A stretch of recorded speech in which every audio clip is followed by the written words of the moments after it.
여러분, 모두 안녕하세요. 저는 서울에 사는 70대 초반의 여성으로 불과 몇 년 전 아주 뼈아픈 사건을 경험했던 사람이기도 합니다.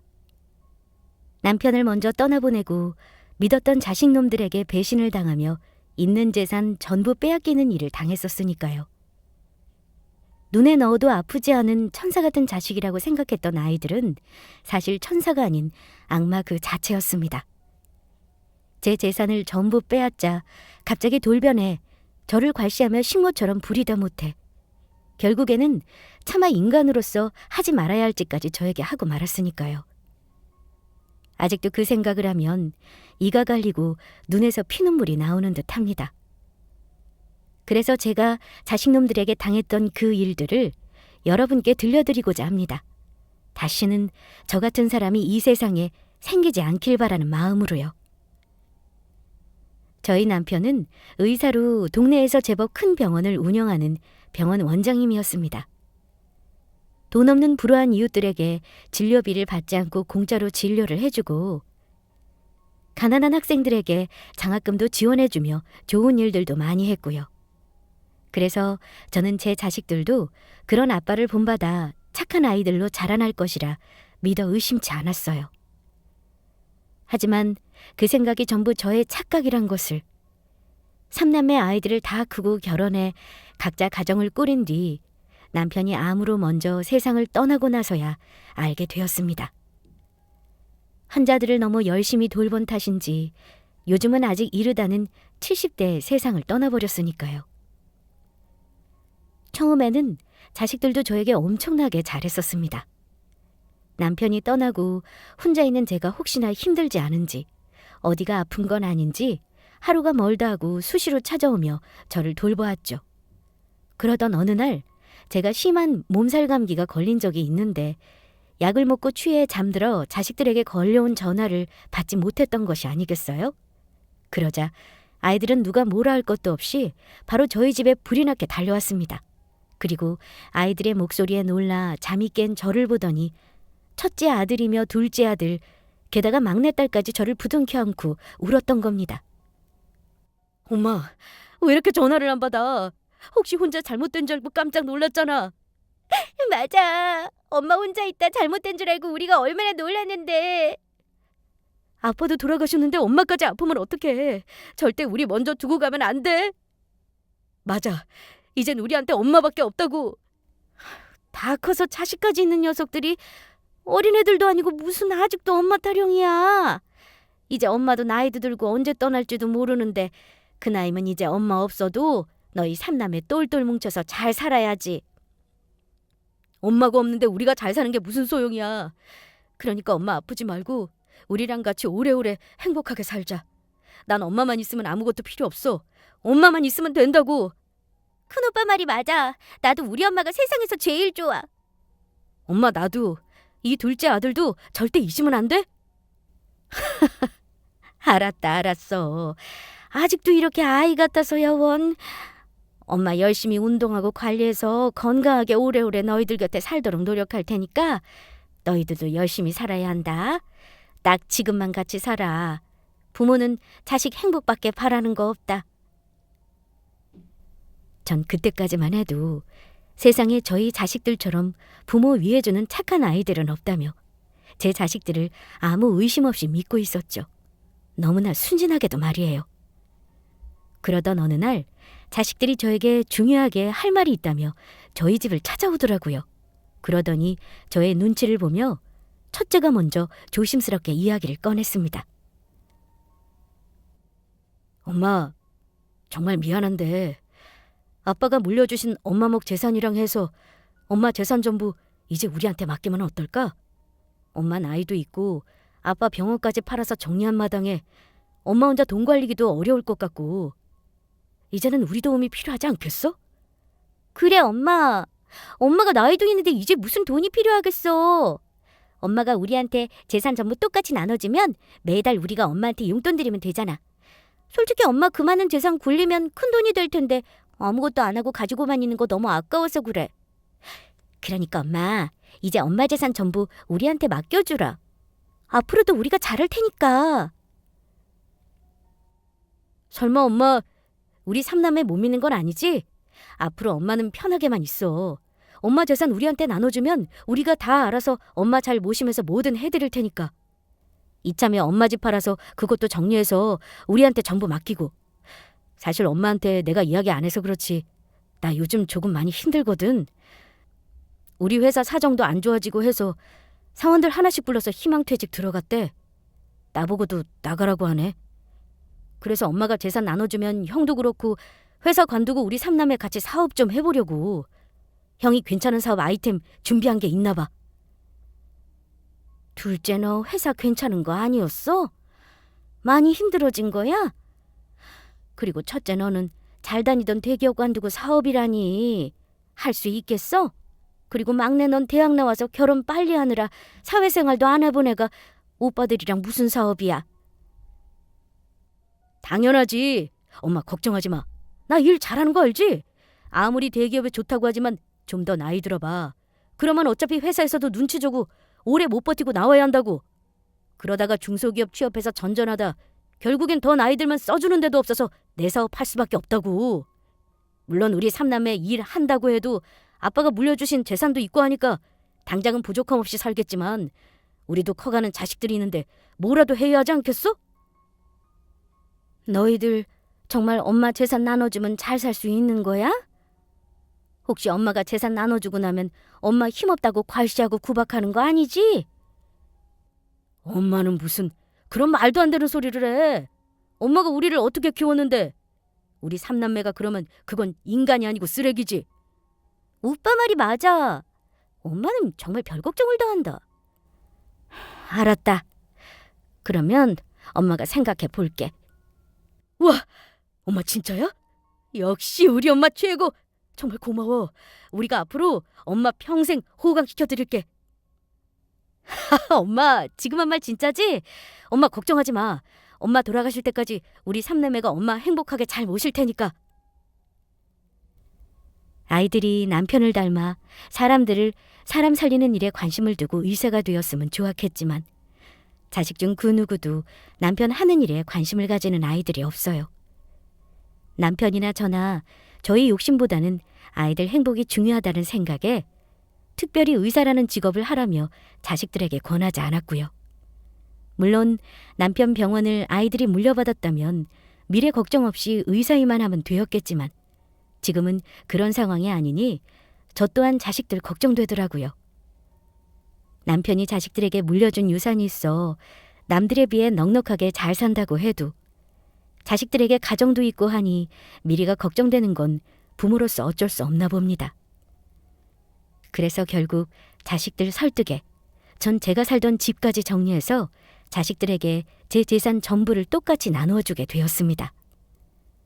주변에서는 그런 저를 말리며 아이들을 절대 믿으면 안 된다고 했지만 말이에요.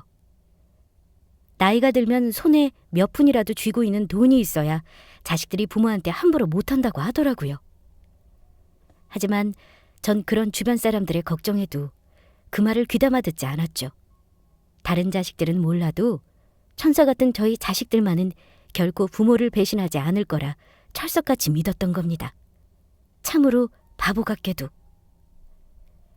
게다가 제가 집을 정리하는 조건으로 자식들이 번갈아 가면서 저를 데리고 있기로 했는데 서로 먼저 저를 모시겠다고 싸우는 자식들을 보면서 어떻게 자식들이 저를 배신할 거라는 생각을 할 수 있었겠습니까?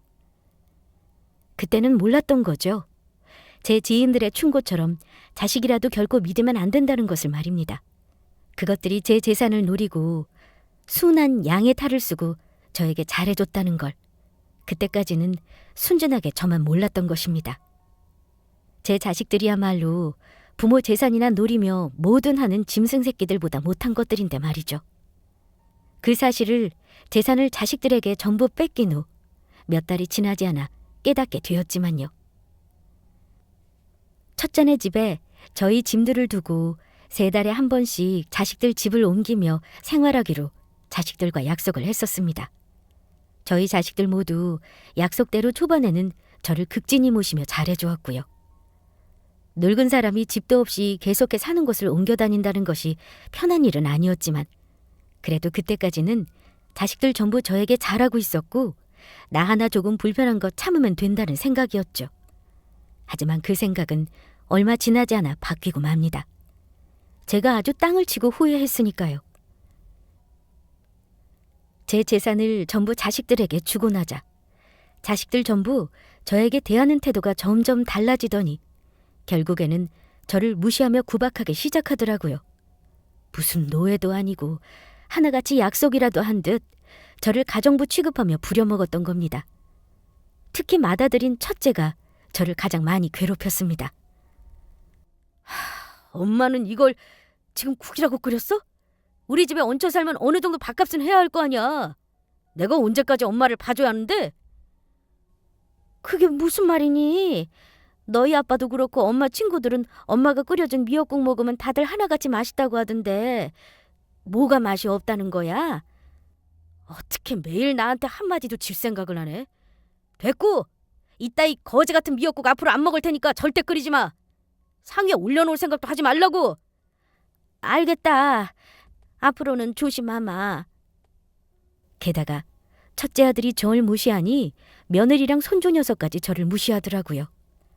아들이랑 며느리 눈치가 보여 나중에는 같이 식사도 못하는 상황이 됐는데 저 혼자 주방에서 밥을 찬물에 말아 김치와 먹고 있는데 며느리가 그런 저를 보더니 눈을 흘기며 대놓고 구박하는 거 있죠?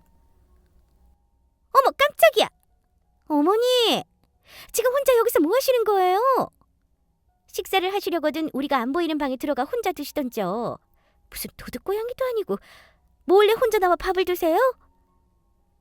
제가 집안일 끝나면 되도록 제 눈에 띄지 않도록 하라고 했죠? 알았다. 미안하다. 다음부터는 조심하마. 오늘 하루 종일 한 끼도 못 먹어서 배가 고파 그랬어. 그놈의 밥 타령! 저 노인네는 언제 죽나 말이야. 아주 귀찮아 죽겠어. 밥 먹는 것도 꼴도 보기 싫다니까. 게다가 막내딸 집에 가면 듣기 싫은 잔소리를 하루 종일 들어야 했습니다. 엄마, 빨래를 어떻게 했기에 내 블라우스가 이렇게 된 건데? 이게 얼마짜리인 줄이나 알아? 이거 명품이라고. 어떻게 책임질 거야? 어떻게 책임질 거냐고. 그러게 내가 세탁소에 맡기라고 하지 않았니? 굳이 못하겠다는 사람 억지로 붙잡아서 시켜놓고 왜 이제와 내 탓을 하니? 몰라. 변명 필요 없으니까 이거 엄마 돈으로 전부 물어내. 아빠가 해주신 엄마 결혼 반지를 팔든 어떻게 해서든 전부 물어내라고. 나는 그렇게는 못한다. 정 그럴 거면 앞으로 너희 집 살림 나한테 맡기지 말든가. 서럽고 서러운 나날이었습니다. 자식들에게 제 전 재산을 물려준 사실을 매일 후회하며 밤마다 얼마나 울었는지 모릅니다. 그러던 저에게 청천벽력 같은 큰일이 생기고 맙니다. 어느 비오는 날 새벽 딸네 집에서 잠을 자고 있는데 딸이 자고 있는 방에 들어와서 갑자기 제 짐을 싸며 저를 내쫓았던 거죠. 엄마 미안한데 이제 그만 우리 집에서 나가. 엄마 짐 전부 싸서 그만 내 눈앞에서 사라지라고. 그게 무슨 소리니? 아직 첫째네 가려면 시간도 며칠 남았는데. 그게 아니고 솔직히 나도 이 정도 했으면 엄마한테 할 만큼 했다고 봐. 엄마가 준 재산만큼 그동안 나도 자식으로서 엄마 힘들게 모시면서 할 도리는 다 했으니까 앞으로는 우리 집에 올 생각하지 말고 엄마 알아서 살라는 말이야. 너 지금 그게 무슨 소리야? 언제는 내 재산만 주면 평생 나 모시고 잘 살겠다더니 매일 있는 구박 없는 구박 다 당하고. 네가 했던 말 그거 전부 거짓이었냐? 너 내 재산 노리고 그동안 나 속인 거였어? 엄마, 당연한 거 아니야? 엄마 재산 아니면 뭐하러 귀찮게 내가 엄마를 모시겠다고 했겠어? 이 고양 것. 보자 하니까 역시 그런 거였어? 너한테 줬던 내 재산 당장 돌려줘. 내 재산 전부 내놓으라고. 엄마, 이제 와서 그게 무슨 소리야? 내가 미쳤다고 엄마한테 받은 재산을 돌려주겠어? 한 번 주면 끝이라고. 그러니까 그만 내 집에서 나가줘. 그리고 다시는 찾아올 생각 말고. 엄마 나중에 아프더라도 여기엔 엄마 돌봐줄 사람 없으니까 귀찮게 우리 집 찾아올 생각은 꿈도 꾸지 마. 알겠지? 엄마가 찾아와도 내가 바로 내쫓아버릴 테니까. 저는 옷도 갈아입을 사이도 없이 제 짐이 든 여행 가방과 함께 딸네 집에서 쫓겨났습니다. 딸네 집 대문 앞에서 바닥에 주저앉아 땅을 치며 울었죠. 막내딸뿐만 아니라 제가 재산을 물려주자마자 돌변해 저를 무시하고 막대하는 자식들을 보며 저것들이 4배 아파 낳은 내 자식이 맞나 하는 생각이 들면서 후회만 깊어졌습니다. 하지만 저의 시련은 거기서 끝이 아니었어요. 갈 곳이 없어진 저는 우산도 제대로 쓰지 못한 채 제가 지내기로 한 다음 순서인 큰아들 집에 가게 되었는데 큰아들 집 앞에서 엄청난 걸 목격하고 말았으니까요. 제가 살던 집을 팔며 저희 집에 있던 물건 중 살아생전 남편과 쓰던 아끼던 가구들을 큰아들 집 제 방에 두고 생활하고 있었는데 그 가구들이며 저의 옷가지며 물건들 전부가 큰아들 집 대문 앞에 도로변에 전부 나와 있던 겁니다. 그리고 가구에는 종이 한 장이 붙어 있었습니다. 전부 버릴 물건들이니 필요하신 분들 가지고 가세요. 안 가지고 간 물건들은 나중에 주민센터에 신고해 처리하도록 하겠습니다. 큰아들놈마저 저를 내쫓을 생각으로 저의 짐을 집 밖으로 전부 내놓았던 것입니다. 전 그만 너무 서럽고 화가 나 큰아들 집 배를 잇느니껏 눌렀습니다. 주말이라 큰아들네 가족 전부가 집에 있다는 사실을 제가 알고 있는데도 모두 문 열어줄 생각을 하지 않더라고요. 그래서 내린 비를 쫄딱 맞으며 온몸이 젖은 채로 대문을 잡고 쿵쿵 두드렸습니다. 이 못된 것들! 어서 열어! 당장 이 문 열지 못하겠어? 언제든 내 재산만 주면 간이고 쓸개고 전부 줄 것처럼 그러더니 이게 뭐하는 짓거리들이야? 이게 니들 낳아준 부모한테 할 수 있는 재산인 거냐? 니들이 부모를 버리고도 사람이라고 할 수 있겠어? 그러고도 인간이냐고. 아이고, 내가 자식들을 너 키웠네. 저것들이 내 원수 새끼들인지도 모르고 금이오기야 내 인생 바쳐가며 키웠어. 그러자 대문 밖에서 우는 제 소리가 시끄러웠는지 첫째 아들놈이 결국 밖으로 나오더군요. 그래서 전 아들놈의 멱살을 잡고 온 힘을 다해 마구마구 때렸습니다. 이 나쁜 놈! 천하의 악독한 것! 네가 어떻게 나한테 이럴 수 있어? 어떻게 나한테 이렇게 뒤통수를 쳐? 어떻게 이렇게 부모 가슴에 내 못을 박아? 이건 아요! 진짜 아침부터 짜증나게 하네. 그나들은 저를 밀치며 뿌리치고 말았고 저는 중심을 못 잡고 바닥에 넘어지고 말았죠. 바닥에 넘어져 제대로 일어서지도 못하는 저를 향해 큰아들이 말하더군요. 내가 사실 엄마 얼굴 안 보려다가 아무래도 제대로 끝내는 게 좋을 것 같아서 이야기하려고 나온 거야. 다시는 우리 집 찾아오지 마. 아이들도 엄마 싫다고 하고 집사람도 엄마 모시는 거 많이 불편하대.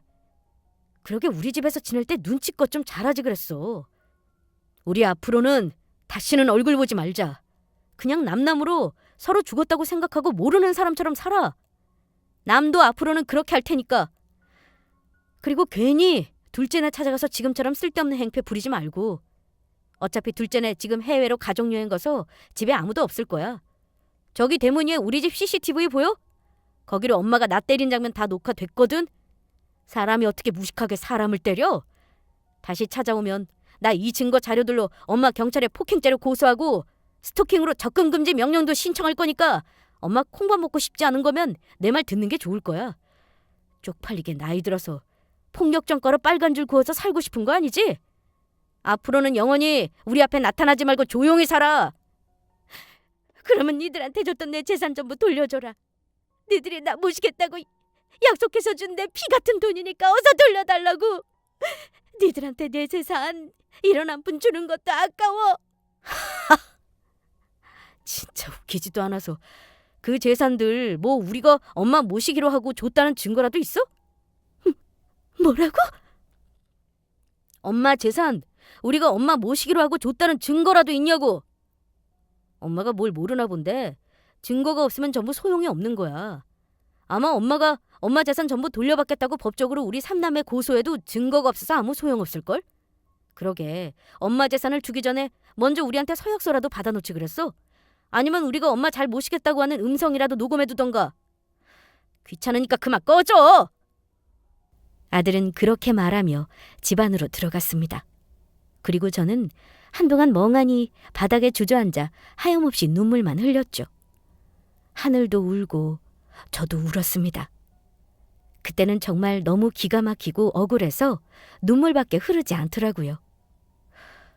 그런데 곰곰이 생각해보니 지금까지처럼 자식들한테 갖은 수모와 괴롭힘을 당하고 사느니 굶어 죽더라도 저 혼자 사는 게 낫겠다는 생각이 문득 들더라고요. 그래서 전 아들놈이 버린 제 짐들 중 필요한 옷가지들이랑 남편 유품이랑 앨범, 돈이 될 만한 것들을 챙겼습니다. 남편이 해준 결혼 반지를 빼고 제가 자식들 몰래 가지고 있던 남은 폐물들을 전부 팔아 간신히 3천만 원짜리 반지하 단칸방 하나를 전세로 얻을 수 있었습니다. 다행히 저에게 그때 몇 개 남은 폐물들이 있었거든요. 자식들이 변한 모습에 어떻게 될지 몰라 제가 움직일 때마다 가방에 꽁꽁 싸두고 가지고 다녔던 것들이었죠. 저는 그렇게 자식들과 연을 끊게 되었습니다. 하지만 생활이 어려운 건 어쩔 수 없더라고요. 나이가 있으니 써주는 것도 별로 없어 파트타임으로 식당에서 설거지일과 폐지를 줍는 일을 하며 정부에서 노인연금으로 근근히 먹고 살 수 있었습니다. 제가 옛날 사람이라 아는 정보가 없어서 그런지 나이가 있고 힘들어 기초생활 수급으로 신청을 하고 싶어도 자식들이 재산들이 있으니 그것조차 불가능하더라고요. 그래도 저를 괴롭히던 원수 같던 자식들을 안 보고 사니 마음은 편했지만 또 한편으로는 제가 낳은 자식들에게 당한 배신을 생각하며 큰 울분이 쌓이기도 했습니다. 그저 하루라도 빨리 남편 곁으로 가고 싶은 심정이었죠. 그렇게 서글픈 나날들을 보내며 2년이란 시간이 흐르며 그날도 평소와도 다를 것 없는 평범한 날이었습니다. 없는 형편이지만 남편의 기일이 가까워져 남편 기일을 준비하며 도로 앞 상가 건물들에 쌓인 폐지를 줍고 있을 때였죠. 그런데 어느 큰 건물 앞에서 고급 승용차가 한 대가 멈춰서는 것이었습니다. 그러고는 차 안 뒤 좌석에서 한 중년 남자가 내리더니 제 앞으로 걸어오는 것이었습니다. 그래서 저는 이 앞에서 폐지를 줍지 말라고 뭐라고 하려는지 알고 재빨리 도망가려는데 그 중년의 남자가 저를 불러세웠습니다. 저 혹시 박정미 사모님 아니신가요? 혹시 저 못 알아보시겠습니까? 네? 제 이름을 어떻게... 누구신데 저를 알아보세요? 사모님, 접니다. 최 원장님 병원 앞에서 작은 기계공장 운영했던 김수광이에요. 네? 김 사장님이시라고요? 아유, 세상에 이렇게 반가울 때가. 어디서 잘 살 거라고 생각하고는 있었는데 이렇게 다시 보니 반갑네요. 사모님, 제가 그동안 얼마나 사모님이랑 최 원장님을 찾아다녔는지 아십니까? 이제야 여기서 뵙네요. 그런데 사모님, 여기서 뭐하고 계세요? 최 원장님은 어디 가시고요?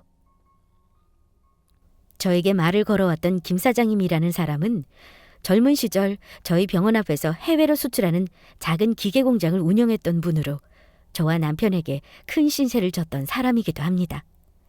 그때 한창 IMF가 터지면서 잘 나가던 공장이며 가게며 하나둘씩 망해가던 시절인데 김 사장님네 공장도 다를 바가 없었거든요. 그러다 시간이 지나고 김 사장님 회사도 다른 곳으로 옮기면서 자연스레 서로 연락이 끊기게 되었는데 오랜 시간이 지난 뒤 이렇게 다시 만나게 된 것입니다.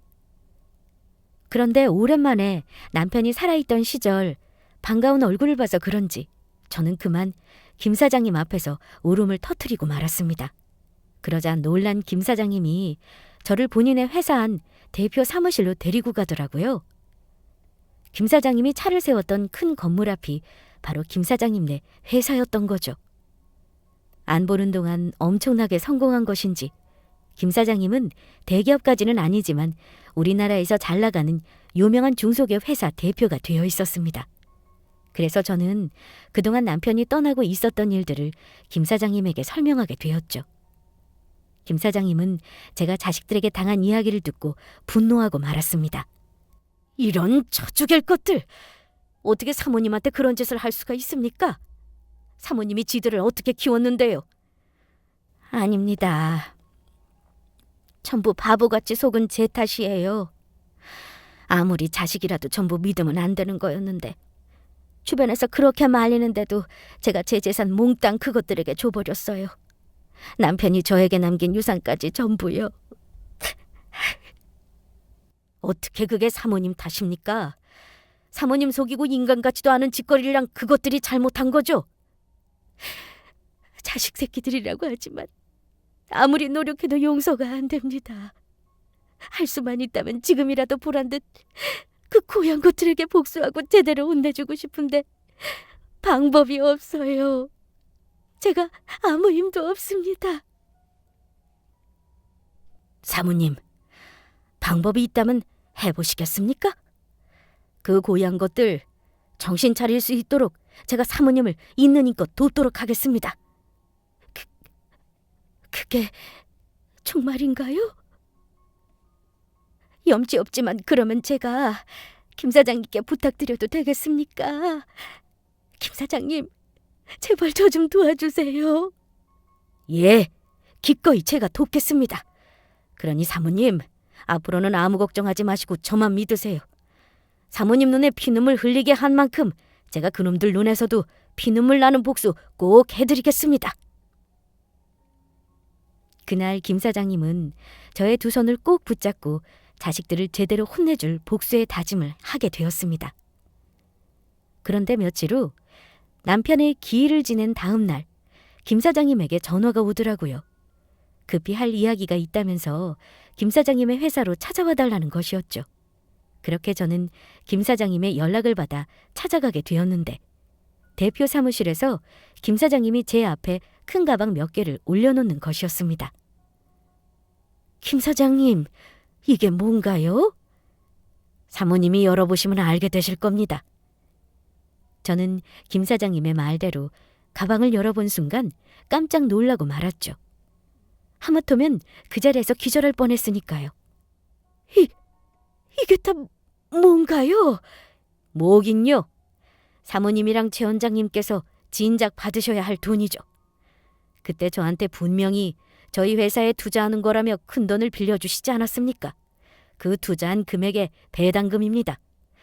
그때는 1,000원 한 푼이 아쉬울 때라 바로 돌려드리지 못했지만 사모님과 최 원장님께서 저희 회사에 투자한 것 후회하지 않게 해드리자라는 마음으로 열심히 살았습니다. 그때 사모님과 최 원장님께서 저희 회사를 도와주지 않으셨다면 지금 제가 어떻게 됐을지 아직도 생각하면 눈앞이 다 아찔합니다. 저희 회사 사모님이랑 최 원장님이 살리신 겁니다. 그러니 이 돈들도 응당 사모님과 최 원장님께서 받아야 할 몫이고요. 그때는 남편이나 저나 받을 생각 없이 도와드렸던 건데 이렇게나 큰 돈을 정말 제가 받아도 되는 건가요? 그럼요. 제가 이래봬도 계산은 정확한 편이라 사모님과 최 원장님이 투자한 금액만큼 정확히 계산해서 드리는 거니 편하게 받으셔도 됩니다. 중간에 연락이 끊기지만 않았어도 좋았을 텐데 나중에 최 원장님이랑 사모님 만나면 돌려드리려고 제가 따로 관리하며 늘 준비해놓고 있었는걸요. 자식들도 부모 싫다고 버린 마당에 김 사장님께서 이런 도움 받아서 어떡해요. 정말 감사합니다. 감사해요. 그리고 사모님 자녀분들에 대해 조사해보니 자녀분들이 운영하는 회사가 자금 사정으로 많이 어려워진 것 같습니다. 초반에만 회사가 괜찮았는지 나중에 갈수록 매출이 하락하면서 지금 거의 10분의 1 토막이 난 것 같더라고요. 그래서 그 부분을 이용하면 자녀분들을 정신 차리도록 따끔하게 혼내줄 수 있을 것 같습니다. 사모님께서 제 계획에 따라주시겠습니까? 제가 뭘 어떻게 하면 되는 건가요? 그냥 사모님, 저만 믿고 그냥 따라오시기만 하면 됩니다. 김 사장님이 말한 자식들을 혼내줄 방법은 이러했습니다. 김 사장님은 저희 자식들 회사에 투자할 목적으로 만나자고 한 뒤 그 투자를 전부 취소할 생각이었습니다. 그리고 본인의 정체를 밝히고 저희 자식들의 어떤 잘못 때문에 투자를 취소하게 된 것인지 그 이유를 설명한 뒤 정신을 제대로 차리게 할 목적이었습니다. 그렇게 김 사장님은 저희 자식들과 투자 명목으로 몇 번 만나게 되었고 저희 자식들은 김 사장님이 정말로 자신들 회사에 투자해 줄 거라 철석같이 믿고 있는 듯 했습니다. 김 사장님이 저희 자식들 회사에 투자할 마음이 전혀 없다는 사실을 모른 채요. 그래서 김 사장님은 투자 이야기를 마무리 짓는 척 투자한다는 이야기를 취소하기 위해 저희 자식들을 김 사장님 회사로 부르게 됩니다. 그리고 저는 김 사장님 대표 사무실 옆방에서 김 사장님과 저희 자식들이 하는 이야기를 엿듣게 되었죠. 김 대표님, 이렇게 직접 회사까지 초대해 주시고 정말 감사합니다. 그래서 말인데 오늘 중요하게 하실 말씀이 있다는 게 어떤 건지 여쭤봐도 될까요? 혹시 저희 회사에 투자하기로 결정을 내리신 겁니까? 마음을 정하신 거냐고요. 그래만 주신다면 정말 고마울 것 같습니다. 기회만 주시면 저희 정말 열심히 해보겠습니다. 회사를 있는 힘껏 키워서 김 대표님 은혜에 꼭 보답하도록 할게요. 제가 세 분을 부른 건 그 이유가 아니고 아무래도 저희 회사에서 투자하기가 어려울 것 같아서 그 말씀을 드리러 만나자고 했던 겁니다. 저희 회사 말고 다른 투자처를 알아보시는 게 좋을 것 같습니다. 예? 이제 와서 그게 무슨 말씀인가요? 솔직히 말씀드리면 김 대표님 회사 아니면 저희 회사에 투자한다는 회사도 딱히 없고 그러면 정말 저희 회사 끝장이란 말입니다. 완전 망한다고요. 그러니 제발 한 번만 마음을 돌려주시면 안 될까요? 이렇게 부탁드립니다. 네, 김 대표님. 저희 오빠 말이 맞아요. 저희 김 대표님이 회사에서 안 도와주시면 아무 답도 안 나온다고요. 사람 목숨 살린다는 셈치고 제발 저희 좀 도와주세요. 저야 세 분이 한 회사에 투자하고 싶은 마음이야 굴뚝 같지요. 그래서 저희 쪽에서 먼저 연락을 드렸던 거고요. 그런데 이걸 어찌합니까? 저희 회사 대주주님께서 세 분 회사에 투자하는 걸 완강하게 반대하시는데요. 회사의 사업성도 떨어지고 미래성이 없어 보이신다고 하더라고요. 그 대주주란 분은 누구신가요? 저희가 만나 설득할 테니 저희를 직접 만나게 해주시면 안 될까요? 예, 저희가 만나 설득하겠습니다. 지금 비록 회사가 힘들지만 저희 회사가 얼마나 미래 발전성이 있는 회사인지 잘 설명해 드릴게요. 그러면 김 대표님 회사 대주주란 분께서도 분명 마음에 들어 하실 겁니다. 저희 회사에 투자만 해주신다면 모든 최선을 다하겠습니다. 그런데 가능하겠습니까? 대주주님 말씀으로는 그쪽 분들한테 가진 원한이 많은 것 같던데요. 저희 대주주님께서 힘들 때 그쪽 분들이 많이 괴롭히며 힘들게 했다고 하시면서 매우 분노하고 계십니다. 아닙니다. 저희들 어디 가서 죄 안 짓고 착하게 산 사람들입니다. 그러니 대주주분께서 하시는 생각들 전부 오해일 거예요. 그러니까 만나게 해주시면 저희가 직접 만나 그 모든 오해를 풀고 마음도 돌리도록 하겠습니다. 맞습니다. 모두 오해일 테니 만나게만 해주시면 저희가 얼마나 좋은 사람들인지 알게 되실 거고 그러면 당연히 저희 회사에 투자도 해주신다고 말씀해 주실 거예요. 그런가요?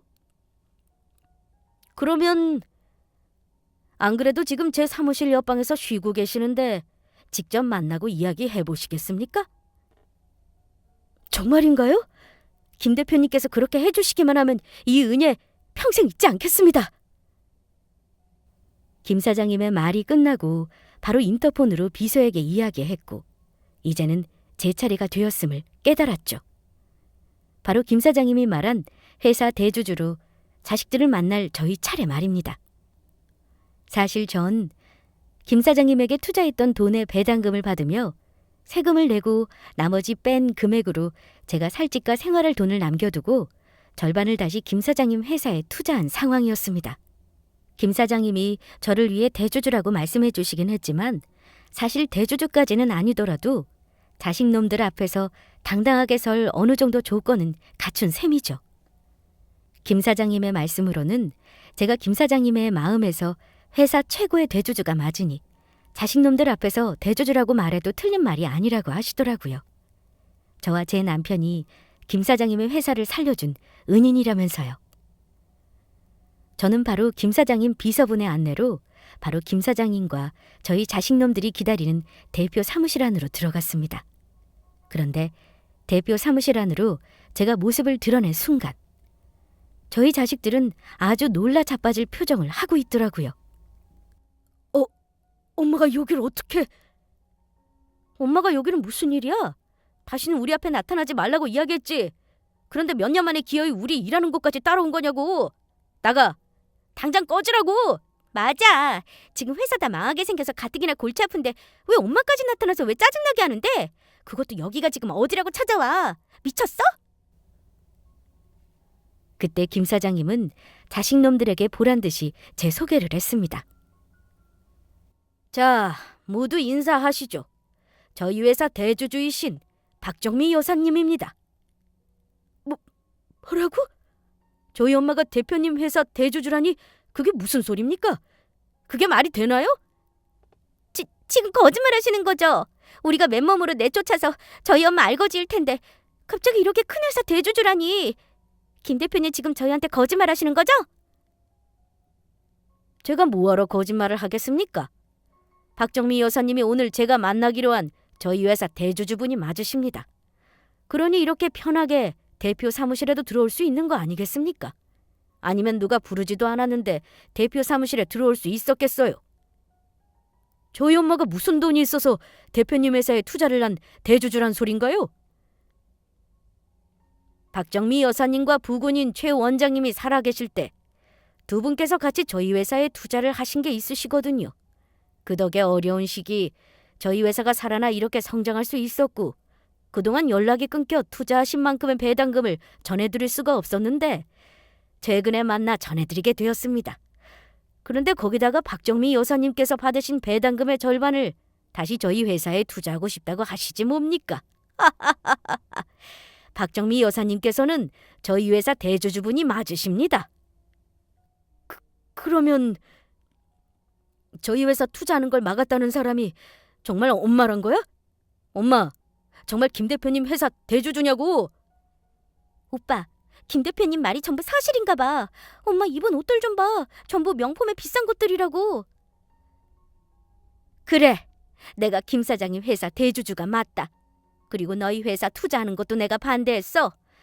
나 버린 새끼들이 뭐가 예쁘다고 니들 회사에 투자하는 걸 허락하겠냐? 내 눈에 흙이 들어와도 김 사장님이 너희 회사에 투자하는 일은 영원히 없을 거다. 엄마, 우리가 잘못했어. 한 번만 봐줘.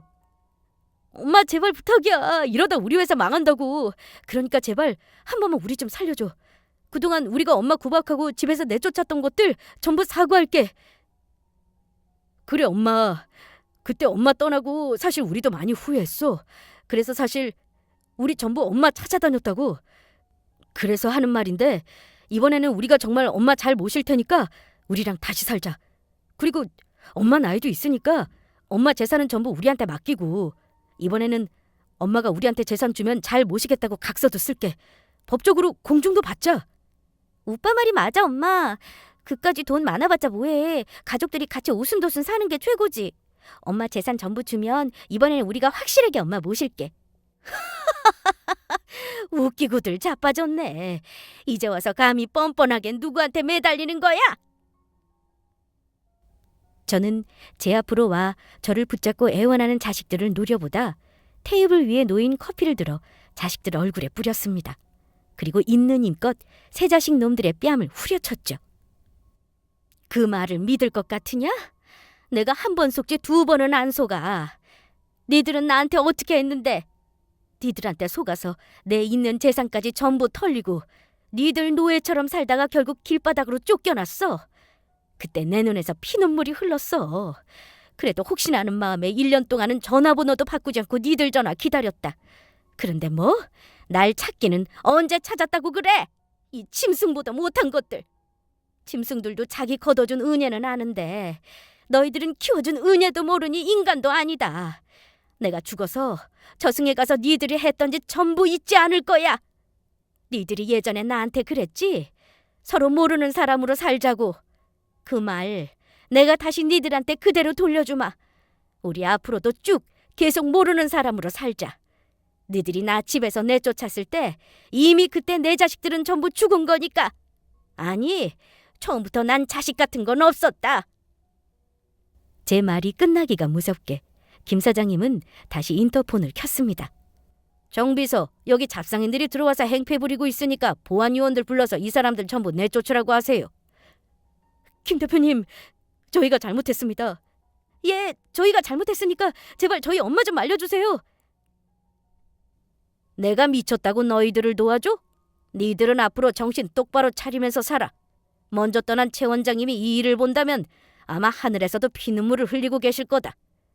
도둑놈들도 아니고 어떻게 부모를 속여 있는 재산 다 빼앗고 내쫓을 수가 있어? 그게 날공덕 아니면 뭔데? 니들은 네 부모한테 강도질이라는 폐륜을 저지른 인간 같지도 않은 것들이야.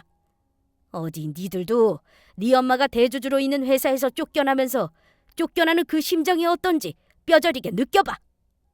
얼마 지나지 않아 대표 사무실로 보안 요원들이 들이닥쳤고 제 자식들은 보안 요원들에게 질질 끌려갔습니다. 안 돼, 이럴 순 없어. 엄마, 우리가 전부 잘못했어. 한 번만 봐줘. 이거 나. 우리 엄마 누군 줄 알아? 여기 회사 대주주라고. 니들 전부 말해서 잘리게 만들어줄 거야. 이거 나. 엄마, 제발 한 번만 봐주라. 우리 이러다 정말 길바닥에 나앉게 생겼다고. 전부 알고 지낸다고. 그렇게 저의 자식들은 김 사장님 회사에서 전부 쫓겨나게 되었습니다. 그 이후 자식들이 제 바뀐 전화번호를 어떻게 알았는지 제 휴대폰으로 연락해 저를 만나기 위해 여러 번 전화를 하며 며느리까지 저에게 문자를 보냈고 저는 바로 경찰에 신고했습니다. 그리고 다음 날 저희 자식들은 더 이상 저에게 접근을 못하도록 경찰로부터 긴급 응급조치 결정이 내려졌습니다. 스토킹으로 저에게 고소를 당한 것이죠. 하지만 자식놈들은 제가 고소를 한 상황에서도 정신을 차릴 생각이 없는지 저에게 계속해 연락을 하며 저의 집 앞까지 찾아왔다 다시 저의 신고로 구속영장까지 발급되어 결국 구치소행을 면하지 못했습니다. 게다가 회사 빚까지 갚지 못해 쫄딱 망하는 신세가 되고 말았죠. 그 후 자식들의 이야기를 친척들을 통해 듣게 되었는데 구치소에서 나온 후 셋 다 빚을 갚기 위해 일용직과 청소 일을 하며 힘들게 살아가고 있다고 합니다. 그런데도 정신을 못 차리고 김 사장님의 회사에 투자해 번 남편 몫의 재산이라도 저와 나눠 가질 목적으로 한동안 변호사들을 만나고 다니는 것 같았는데 이미 그 전에 제 재산까지 전부 가지고 간 자식놈들에게 법적으로도 돌아갈 돈은 더는 남아있지 않았습니다. 어떤 사람은 이런 저를 보고 매정한 부모라고 욕할 수도 있겠지만 자식들을 위해서도 전 제가 선택한 방법이 최선이었다고 생각합니다. 그렇게 당하고도 고생하는 제 자식들을 보며 가슴이 아픈 것도 사실이었지만 그럼에도 제 자식들을 이번 일을 계기로 정신을 차리게 하는 것이 더 중요하다고 생각했으니까요. 제 부모를 버릴 정도로 사람답지 않게 살 바에는 무엇이 옳고 그른지 깨닫고 고생을 좀 하더라도 사람답게 사는 법을 배웠으면 하는 마음입니다. 물론 사는데 돈이 중요한 것은 사실이지만 돈보다 사람이 되는 게 더 우선인 거니까요. 그래서 저는 죽으면서 제 재산도 자식들한테 1원 한 푼 물려주지 않을 생각입니다. 제 재산들 쓰고 싶은 데 쓰며 좋은 곳에 전부 기부해서 다 쓰고 딱 1,000만 원만 남겨놓고 떠날 생각입니다. 제 장례식 비용으로 말이에요. 자식들 일은 겪으면서 돈은 진짜 좋은 데 쓰는 것이 맞는다는 생각이 들었거든요. 그럼 제 사연을 이만 줄이도록 하겠습니다. 모두 끝까지 제 사연을 들어주셔서 감사합니다. 모두 평안하시고 행복하시길 바라겠습니다.